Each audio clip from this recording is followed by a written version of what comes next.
శ్రీమాత్రే నమ. జయ గురు దత్తాత్రేయ నమ.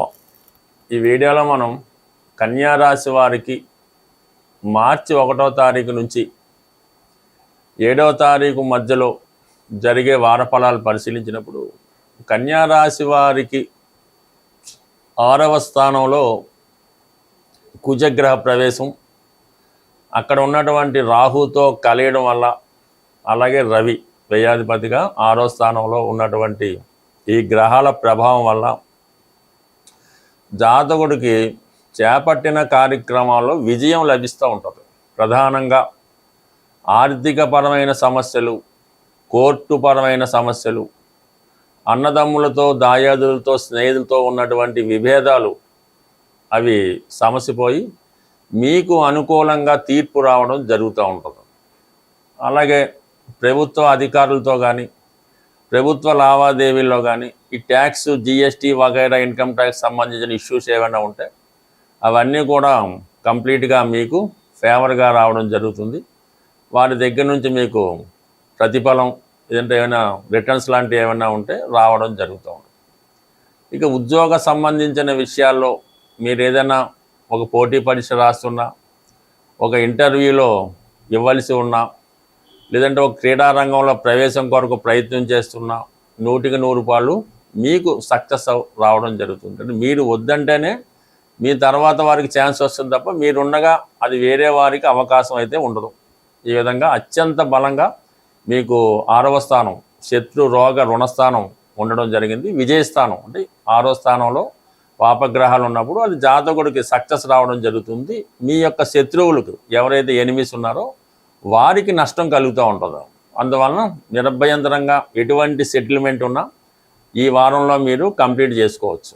ఇక బుధుడు కూడా మరి రాశ్యాధిపతిగా, దశమాధిపతిగా 6వ స్థానంలో చాలా కాలంగా ఆగిపోయినటువంటి ప్రమోషన్ ఏమైనా ఉన్నా దానికోసం మీరు ఖచ్చితంగా పోరాడవచ్చు, అది ఖచ్చితంగా మీరు సాధించవచ్చు. ఇక ఇంకొక ముఖ్యమైన విశేషం ఏంటంటే శుక్రుడు ధన భాగ్యాధిపతిగా, అంటే ఒక విధంగా కన్యా రాశి వారికి శుక్రుడే శుభగ్రహంలాగా బలవంతుడై ఉంటాడు. శుక్రుడు ఎంత బలంగా ఉంటే ఈ రాశి వారి ప్రయత్నాలు అంత గట్టిగా నెరవేరుతూ ఉంటాయి. అటువంటి శుక్రుడు 7వ స్థానంలో ఉచ్చ స్థానంలోకి వెళ్ళడం జరిగి అక్కడ పంచమహాపురుష యోగాల్లో మాలవ్య మహాపురుష యోగం అనే యోగం ఇంచుమించుగా 25 రోజుల పాటు ఏర్పడడం జరిగింది. దానివల్ల ఎస్పెషల్లీ మీ కుటుంబంలో ఒకరికి, అది మీ కుటుంబంలో స్త్రీలకు కానీ, వ్యక్తిగతంగా మీకు కానీ కంప్లీట్గా ఉద్యోగ ప్రయత్నాలు అన్నవి ఫలిస్తాయి. ప్రేమ వివాహం కొరకు ఎదురు చూస్తున్న వారికి సక్సెస్ అనేది 100% రావడం జరుగుతుంది. అలాగే పెళ్లి విషయంలో ఉన్నటువంటి సందిగ్ధ తొలగి మీకు అనుకూలంగా ఎవరైతే మీరు మీతో జీవితం పంచుకోవాలనుకున్నారో, మీతో వివాహం కొరకు ఎదురు చూస్తున్నారో వారి ఆశయం కూడా నెరవేరడం జరుగుతూ ఉంటుంది. కామన్గా కన్యా రాశి వారు రాజీ దూరంలోనే వెళ్తుంటారు. ఏదైనా అవతల వారి ఇష్ట ప్రకారం మీరు నడుచుకోవాలి తప్ప మీ ఇష్ట ప్రకారం సాధారణంగా జరగదు. మీరు చేయటం వల్ల మంచి సమయం కోసం ఎదురు చూడటం, అటువంటి మంచి సమయం అన్నది అది వివాహ విషయంలో కానీ, ఉద్యోగ విషయంలో కానీ, విదేశ ప్రయత్నం విషయంలో కానీ రావడం జరిగింది. కాబట్టి 100% మీరు జీవితంలో కొత్త వెలుగులు రావడం జరుగుతుంది. అలాగే మీకు స్త్రీలకి విలువైన బహుమతులు రావడం జరుగుతుంటుంది. పూర్వపరిచయం ఉన్నటువంటి స్త్రీలను కలుసుకుంటారు. అలాగే మీ యొక్క వ్యక్తిగత గౌరవం కూడా పెరుగుతుంది. ఆదాయ వనరులు వచ్చే ప్రదేశంలో కొత్త వ్యాపారం పెట్టడం కానీ, కొత్తగా ఉద్యోగం రావడం కానీ, మొత్తం మీద నీ జీవితంలో సంపూర్ణమైనటువంటి మార్పు ఈ సమయంలో రావడం జరుగుతుంది. దానికి ప్రధానంగా మరి గురువు అక్కడ 10వ స్థానంలో సంచరించడం, ఎప్పుడైతే గురువు యొక్క స్థానంలోకి ఉచ్చ శుక్రుడు ప్రవేశించాడో ఆటోమేటిక్గా గురువు యొక్క బలం కూడా పెరుగుతూ ఉంటుంది అన్నమాట. ఇప్పుడు నీకు 10వ స్థానంలో ఉన్నటువంటి గురువు శని యొక్క, ఇప్పుడు 10వ స్థానంలో ఉన్నటువంటి గురువు శని యొక్క ఫలితాన్ని, శుక్రుడు యొక్క ఫలితాన్ని కూడా ఇవ్వడం జరుగుతుంటుంది. అందువల్ల 3 బలమైన గ్రహాలు 10వ స్థానంలో ఉండడం వల్ల వృత్తిపరంగా మీ యొక్క బలం పెరుగుతుంది. వృత్తిలో మీ హోదా స్థాయి కూడా పెరిగే అవకాశం ఉంది. చాలా వరకు కొత్త ప్రయత్నాలు కూడా ఫలించే అవకాశం ఉంది. కాబట్టి మీరు జీవితంలో స్థిరపడడానికి, మీలో ఏం చేద్దాం అనుకున్నారో మీ కోరికలు నెరవేరడానికి ఇది చాలా పర్ఫెక్ట్ అయిన సమయం. సుమారు 25 రోజుల పాటు ఉండే ఈ అద్భుతమైన యోగంలో మీరు చేసే ప్రయత్నం చాలా వరకు నెరవేరి అది జీవితాంతం స్థిరంగా ఉండే అవకాశం ఉంటుంది. ప్రధానంగా మనం ఈ వారంలో చంద్రగ్రహణం అన్నది 3వ తారీఖున ఏర్పడడం జరుగుతుంది. విధి విధానంగా అటు కుంభరాశి వారు, అటు సింహరాశి వారే కాకుండా ఇంచుమించుగా ప్రతి రాశి వారు కూడా ఈ గ్రహణ సంబంధించినటువంటి పరిహారాన్ని తప్పకుండా చేయవలసి ఉంటుంది. ఇప్పుడు చంద్రుడికి ఏర్పడుతున్నటువంటి ఈ గ్రహణం వల్ల చాలామందికి మానసిక అశాంతి లాంటిది ఏర్పడడం జరుగుతూ ఉంటుంది. ఏదో ఒక కష్టం జాతకుడికి కలుగుతూ ఉంటుంది. విద్యార్థులు ప్రధానంగా ఈ గ్రహణ నియమాన్ని పాటించి తగు విధంగా పరిహారం చేసుకుంటే విద్యలో బాగా రాణించి రాబోయే ఎగ్జామ్స్లో కంప్లీట్గా మీరు విజయం సాధించడానికి బాగుంటుంది. ఇటు వ్యాపారస్తులు కానీ ఉద్యోగస్తులు కానీ ఎవరైనా మీ యొక్క ఆచార ప్రకారం మీ యొక్క కుల గురువు కానీ మీ పంతులు గారు కానీ మీ ఆస్థాన పండితుడు కానీ అడిగి వారు చెప్పే విధంగా కంప్లీట్గా మీరు ఈ గ్రహణాన్ని విధి విధానంగా పాటించి తగు విధంగా దానం కూడా చేయవలసి ఉంటుంది.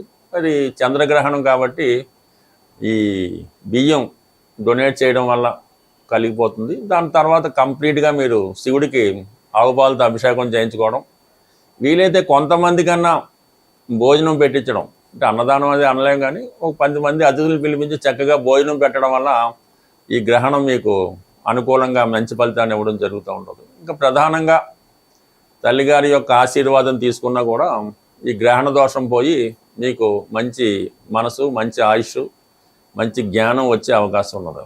సో దానివల్ల అది కంప్లీట్గా పాటించండి. తల్లిగారి యొక్క ఆశీస్సులు తీసుకోండి.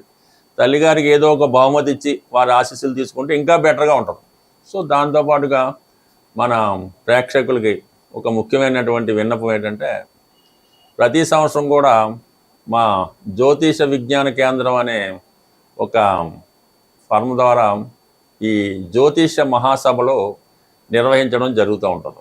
సుమారుగా ఇది 10వ సంవత్సరం.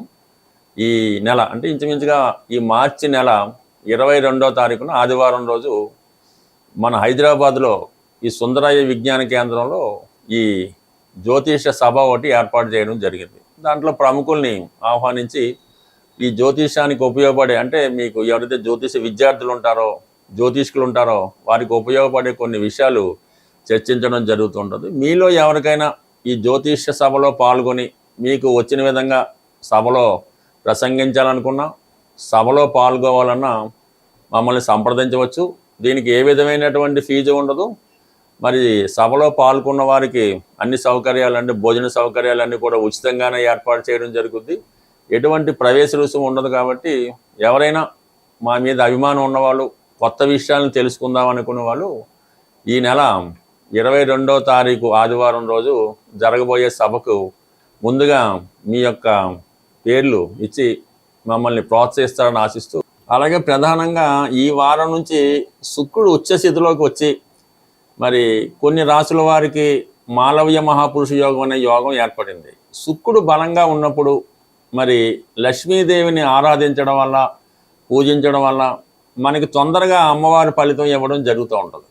అందువల్ల ఏంటంటే ఈ సమయంలో మీరు ఈ రాబోయే ఈ మార్చి 1వ తారీఖు నుంచి 25వ తారీఖు మధ్యలో కనీసం ఒక 18 రోజులు పెట్టుకొని ప్రతిరోజు కూడా విధి విధానంగా లక్ష్మీ అమ్మవారిని, అంటే మీరు ఏ రూపంలో అమ్మవారిని ప్రసన్నం చేసుకున్నా పూజించినా పర్వాలేదు, కలవ పువ్వులతో అమ్మవారిని ఏదో ఒక శుక్రవారం రోజు కానీ మంగళవారం కానీ ఏ రోజైనా కలవ పువ్వులతో అమ్మవారిని అలంకరించి వీలైతే ఈ ప్రతిరోజు కూడా, అంటే ఈ శుక్రుడు ఉచ్చలో ఉన్న రోజులు కూడా శ్రీ సూక్తం కానీ, లక్ష్మీ స్తోత్రం కానీ, కనకదార స్తోత్రం కానీ పారాయణ చేస్తూ కంప్లీట్గా మీరు ఈ విధానం పాటించడం వల్ల, అలాగే ఏదైనా అమ్మవారి ఆలయంలో అమ్మవారి కలవ పువ్వులతో అర్చన చేయడం, దానివల్ల ఏంటంటే మీకు అమ్మవారు తొందరగా అనుగ్రహించడం జరుగుతూ ఉంటుంది. సాధారణంగా మీకు ఈ దేవతలు ఫోటోలు అవి చూసినప్పుడు కొంతమంది చేతిలో ఈ కలవ పువ్వు ఉండడం జరుగుతూ ఉంటుంది. సూర్యభగవానికి ఉంటుంది, లక్ష్మీ అమ్మవారికి ఎలా ఉంటుంది, కొంతమందికి అది సింబాలిక్గా పెడుతుంటారు. ఎవరి చేతిలో ఈ కలవ పువ్వు ఉన్నట్టు ఆ చిత్రపటం లేదంటే ఆ దేవతామూర్తి ఉంటుందో వారు మీకు ధనాన్ని ఇవ్వడానికి రెడీగా ఉంటారన్నమాట. అందుకే ఆ సింబల్ అక్కడ పెట్టడం జరుగుతూ ఉంటుంది. అందువల్ల ఏంటంటే మీరు కలవ పువ్వులతో అమ్మవారిని పూజించడం వల్ల, తేనె నైవేద్యంగా పెట్టడం వల్ల, ఈ ప్రసాదం అది అమ్మవారిని పెట్టినప్పుడు వెండి పాత్రల్లో పెట్టవలసి ఉంటుంది. ఎక్కువ మంది ఏంటంటే స్టీలు పాత్రల్లో పెట్టడం అన్నటువంటిది అది చాలా పొరపాటు. తెలియచేయడం వల్ల తప్పు లేదు, కానీ ఎట్టి పరిస్థితుల్లో కూడా దైవ ఆరాధనకి ఇనప సంబంధించింది, స్టీలు సంబంధించింది ఎట్టి పరిస్థితుల్లో కూడా వాడకుండా ఉంటేనే మంచిది. సాధ్యమైనంత వరకు అమ్మవారి యొక్క నైవేద్యాలు కానీ ప్రసాదాలు కానీ అరిటాకులో పెడితే ఉత్తమం, లేదు వెండి ప్లేట్లో పెడితే మరింత ఉత్తమం. ఈ విధంగా బుద్ధిగా నియమం పాటించి అమ్మవారిని ప్రసన్నం చేసుకోవడం. అలాగే అమ్మవారి పూజా కార్యక్రమం ప్రారంభించుకున్నాం, కనకదార స్తోత్రం చదువుతున్నాం, అప్పుడు ఏం చేయాలి? ఏదో ఒక పర్టికులర్ టైం ఎన్నుకోవాలి. ఉదయం 6:30 అంటే 6:30, 5 అంటే 5, ఆ టైంకి కరెక్ట్గా ఆదరణ అయిపోవాలి.